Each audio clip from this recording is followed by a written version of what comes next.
Josh Brooks, third position, still looking for that first Knockhill victory, but did that interrupt the pattern a little bit with it being a two-part race effectively?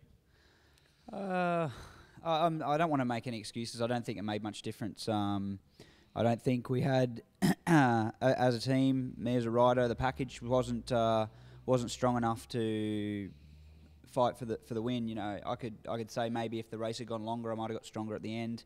That's a possibility. We made changes between race 1 and 2, which seemed to work better. I did better lap times, and I was closer to both Stuart and Shaky. I was able to pass Michael, and you know, so I felt better on the bike. But I just think really we need to accept that this weekend wasn't our strongest weekend, and we need to improve.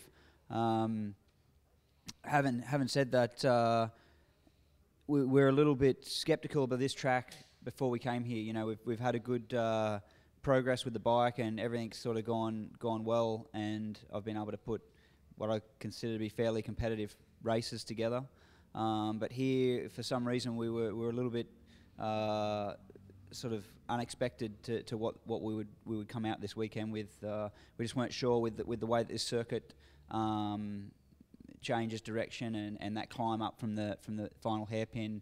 I think we really suffered in that area of the track, so we kind of expected that a little bit coming here, but expecting it didn't really make any difference. We've got the package that we've got, and we've just got to now work at trying to improve it. An eighth podium, 8 podiums, and a 4th and a 6th in the opening 10 races. It's not a bad start to the season, though, is it? No, I have to, of course, look at the positives. You know, the nature of this series is you've got to be the best in the final 3. You know, as long as we're in the top 6 and you're at some point scoring some extra podium credits, so the gap isn't too far. It's crucial that we're at our best at the showdown. So. Yeah, of course, myself and the team are trying to remain positive and look towards the end of the year when the bike should be at its best. But you know, I don't think we're far away with the bike from what it could be at the moment. It's we've just got to find some small improvements to bridge that gap, because it's not a long way. You know, I'm on the podium still. It's just not enough to fight for wins, especially this weekend. Well done, Josh. Move on to the second place rider, Stuart Easton. Mixture of frustration, I guess, Stuart, because you looked like you had the pace to potentially win one of them races. A little bit frustrated due to the stoppage, but I guess if anybody had asked you, would you have taken 2 podiums coming through the gates on Thursday, you would have probably taken that. Yeah, for sure. I mean, definitely from a championship point of view, I think a 3rd and a 2nd is a good day, plus podium credits as well. So, and I'm up to 3rd in the points. So overall, it's been really good.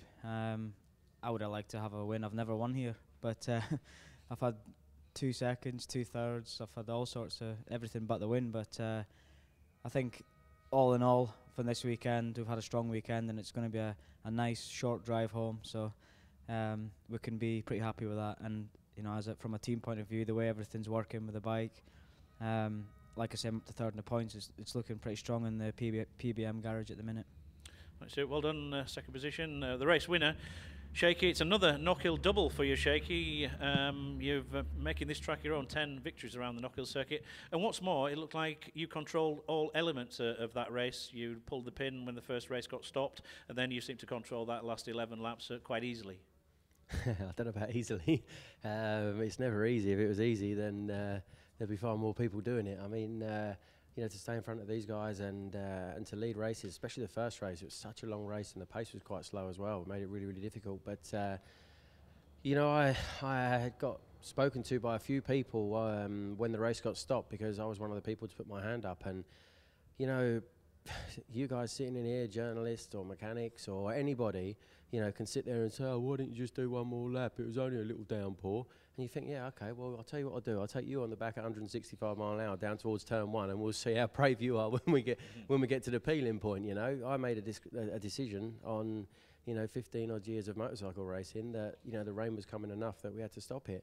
I'm sure that myself and the rest of the paddock would rather have had an 11 lap rerun than, you know, 4 or 5 of the top riders on their ear, because, you know, the rain came that sudden that we all went down, you know. It was a safety decision as far as I was concerned. And you know, don't get me wrong, one more lap and I might have had the win then, and it would have been, you know, we wouldn't be sat here now. We would have probably been on the way to the airport, on the way back home. But that 11 lap rerun was fun. I enjoyed it, you know, and you know, the bike never had a full tank of fuel. You know, we had some new tyres, the same as everybody else, and just went out there and I just tried to ride and really enjoy the race. And fortunately, you know, we got a bit of a gap and maintained it to the end. Starting to stamp your authority now on the championship. It was a little bit of a lean start to the season by your very high standards. Going into the next round with the Brands Hatch Grand Prix circuit, whereby you've got a lot of success, you must be feeling very confident. No, I mean, to be honest with you, I never really count my chickens. I mean, that's Paul Bird's job. He, you know, he does that for a living. I think I work really hard away from the track, and I work really hard at the track. You know, we concentrate all day Friday and Saturday on making sure we're going to be strong for a race distance, and that's all I ever bang on to the team about. You know, there's absolutely no point in getting pole position and then finishing sixth twice. So we work really hard to make sure we're in the best shape we can be. And yes, we're going down to Brands Hatch now, and yes, I live half an hour away, but yeah, I promise you I'll be training just as hard after this round as I have been, you know, previous to this round coming up here. You know, it's what we do. We're professional motorcycle racers, and we need to do the best job we can both on and off the track. So big thanks, talking of professional jobs, you know, big thanks to PBM Kawasaki. I'd like to wish the big bird man, Frank Bird, happy birthday today. And I'd also like to say get well soon to my mechanic John's wife, Susan. She's had a stroke, so we're thinking of her, and maybe Frank and Susan could take one of those wins each.